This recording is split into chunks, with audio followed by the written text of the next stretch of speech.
Hey yo, what's up la team couture? Ça faisait longtemps qu'on s'était plus capté sur YouTube. Je suis désolée, j'en avais besoin parce que j'avais trop de choses à préparer dans ma vraie vie et tout, avec les cours maintenant que je fais en physique. Donc voilà, on fait comme on peut, hein. Mais maintenant, je suis de retour. Mais en tout cas, j'ai quand même pu noter tous ceux qui se sont abonnés à moi malgré mon absence et tous ceux qui ont suivi toutes les vidéos. J'ai quand même continué à avoir plein de retours. Franchement, c'est super motivant. Continuez comme ça parce que c'est trop cool.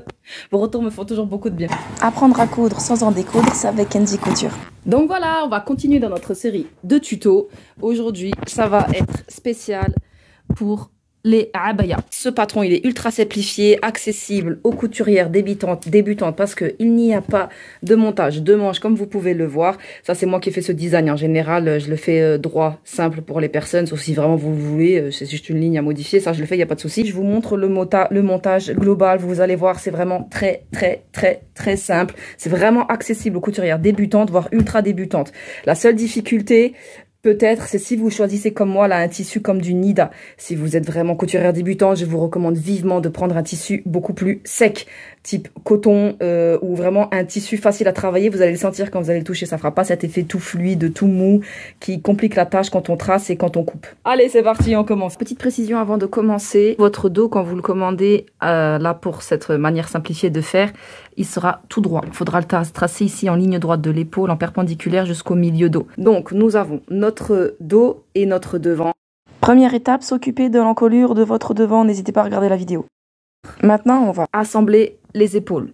Endroit contre endroit, le dos et le devant. Toujours la même rengaine, vous connaissez, vous avez besoin d'épingler, vous épinglez, vous avez besoin de bâtir, vous bâtissez. L'important, il vaut mieux prendre du temps à préparer son travail. Piquer une fois, c'est réglé, plutôt que de piquer, dépiquer, repiquer, voilà. Plus vous préparez votre travail correctement et plus vous gagnez du temps. Je me mets un petit peu en avant par rapport à ma couture. Je fais mes 3-4 points de retour pour faire mon point d'arrêt et hop, on y va.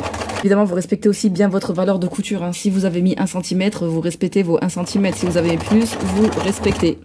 Très important. Et on pique droit. On surjette.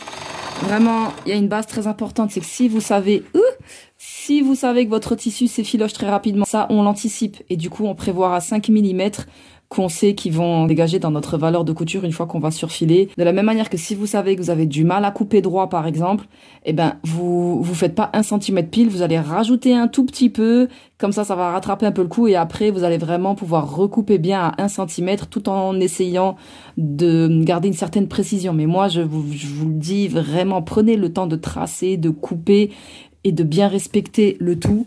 Parce que c'est vraiment ça la clé d'un vêtement bien fini, bien abouti. Mieux il sera coupé, mieux il sera monté, respecté dans son montage et tout.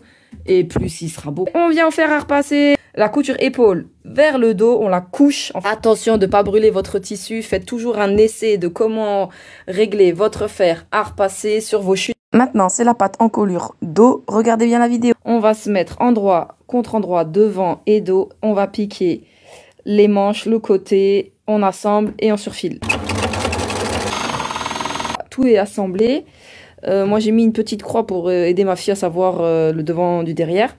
Maintenant, tout ce qu'il vous reste à faire, c'est faire vos finitions de bas de manche et de bas de abaya. Donc, vous avez le choix. Soit vous surjetez et vous faites juste un rempli, soit vous ourlez 1 fois, 2 fois. Vous faites votre choix et je vous montre le résultat final.